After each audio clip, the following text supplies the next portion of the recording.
ಗೌರಿ ಗಣೇಶ ಹಬ್ಬ ಬಂದರೆ ಚಿಕ್ಕಬಳ್ಳಾಪುರದಲ್ಲಿ ಗಲ್ಲಿ ಗಲ್ಲಿಯಲ್ಲೂ ಗಣೇಶನಿಟ್ಟು ಶ್ರದ್ಧಾಭಕ್ತಿಯಿಂದ ಆಚರಣೆ ಮಾಡುವುದು ಸಾಮಾನ್ಯ. ಈ ಬಾರಿ ರಾಜ್ಯ ಸರ್ಕಾರ ಯಾವುದೇ ಅಹಿತಕರ ಘಟನೆಗಳು ನಡೆಯದಂತೆ ಮುನ್ನೆಚ್ಚರಿಕೆ ಕ್ರಮವಾಗಿ ಗಣೇಶ ಕೂರಿಸುವವರೆಗೂ ಪೊಲೀಸ್ ಇಲಾಖೆಯಿಂದ ಗೈಡ್ಲೈನ್ಸ್ ಫಿಕ್ಸ್ ಮಾಡಲಾಗಿದೆ.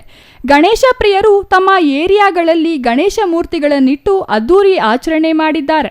ಚಿಕ್ಕಬಳ್ಳಾಪುರ ನಗರದ ಎಚ್ಎಸ್ ಗಾರ್ಡನ್ನಲ್ಲಿ ಶ್ರೀ ಗಜಾನನ ಗೆಳೆಯರ ಬಳಗದಿಂದ 6ನೇ ವರ್ಷದ ಗಣೇಶ ಮೂರ್ತಿಯನ್ನು ಪ್ರತಿಷ್ಠಾಪನೆ ಮಾಡಿದ್ದು, ಪ್ರತಿ ವರ್ಷದಂತೆ ಗಣೇಶ ಹಬ್ಬದ 3ನೇ ದಿನ ಸಾಂಸ್ಕೃತಿಕ ಕಾರ್ಯಕ್ರಮಗಳು ನಡೆಸುತ್ತಿದ್ದಾರೆ.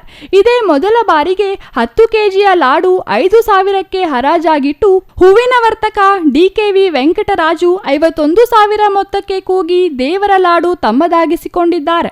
ಶ್ರೀ ಗಜಾನನ ಗೆಳೆಯರ ಬಳಗದಿಂದ ಸಾಂಸ್ಕೃತಿಕ ಕಾರ್ಯಕ್ರಮಗಳನ್ನು ಆಯೋಜಿಸಿದ್ದು, ಪುಟಾಣಿಗಳಿಂದ ಯುವಕರು ಸಿನಿಮಾ ಮತ್ತು ಭಕ್ತಿ ಹಾಡುಗಳಿಗೆ ನೃತ್ಯ ಮಾಡಿ ಸಾರ್ವಜನಿಕರಿಗೆ ಮನರಂಜನೆ ನೀಡಿದರು. ಈ ವೇಳೆ ನೆರೆದಿದ್ದ ಸಾರ್ವಜನಿಕರು ಶಿಲ್ಲೆ ಕೇಕೆ ಹೊಡೆದು ಎಂಜಾಯ್ ಮಾಡಿದರು.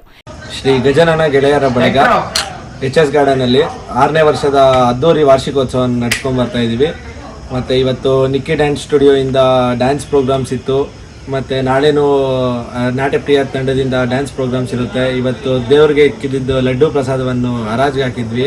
5,000ಕ್ಕೆ ಬೆಡ್ ಸ್ಟಾರ್ಟ್ ಮಾಡಿದ್ವಿ. 51,000ಕ್ಕೆ ಹೋಗಿದೆ.